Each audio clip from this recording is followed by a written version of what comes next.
Comet NEOWISE is visible in the morning sky, and you can actually see it and photograph it.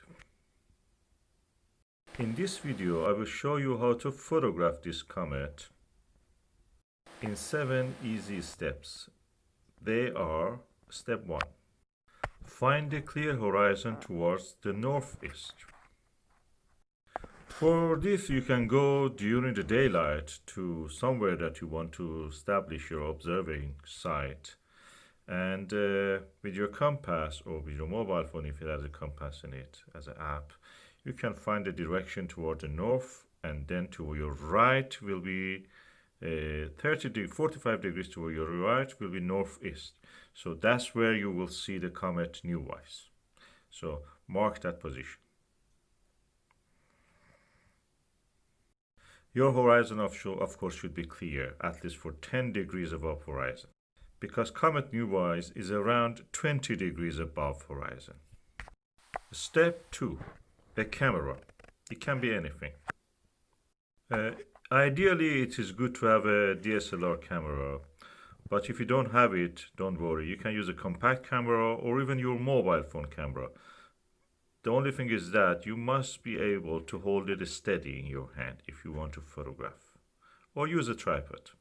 So these are the equipment you need: DSLR, compact, or a mobile phone camera, or a bridge camera. Step 3. A tripod. It can be a small tabletop one or a large one. A small tripod like this tripod that you can see here can be useful. It's a small, you can put it in a windowsill even, or on a table. But you can use a bigger tripod, something like this. You have to put your camera on this small or large tripod, and that's where you will be ready. Step 4. Clear weather. You can use a Metaphys app or a Clear Outside app to see how is the weather outside at the time that you want to go outside and observe the comet. Step 5. An alarm clock. You need it. You need an alarm clock. The alarm clock will wake you up at the right time. It is for this comet at about 2 o'clock in the morning, and that will also give you enough time to set up your equipment, and you will have around 2 hours until the sky gets bright enough that the comet will be dim in the background of the sky before the sunrise. So set up your alarm clock for 2 o'clock. Step 6. Focus the camera. That's very important. You have to make sure that your camera is focused, the lens of the camera. In DSLR, you do it by turning. You have to make sure that it's not on autofocus because the light is very low. In the normal mobile phone or other cameras, you can just change it by tapping on it, or other devices. You can just make it sure. To make focusing easier, you can use the star Capella, which is above the comet.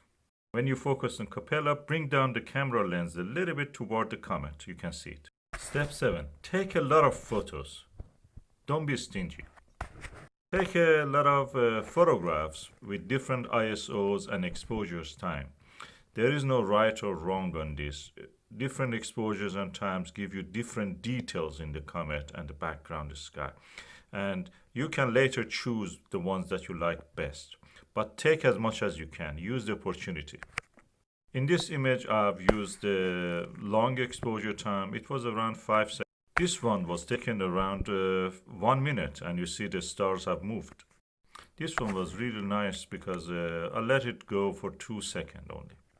This was, I think, around 1.5 seconds with a different ISO. This is the same as the previous one. I just changed the zoom, and it is now a little bit smaller. This was around half a second exposure with ISO of 400. And this was the similar one. ISO, I think, was 200. And this one, I took it with my mobile phone. Simple and easy. This one again with the mobile phone, really overexposed, but you see the comet above the tree. As I mentioned, the comet is visible. The Comet NEOWISE is visible from our bedroom window. And I photographed it from our bedroom window also.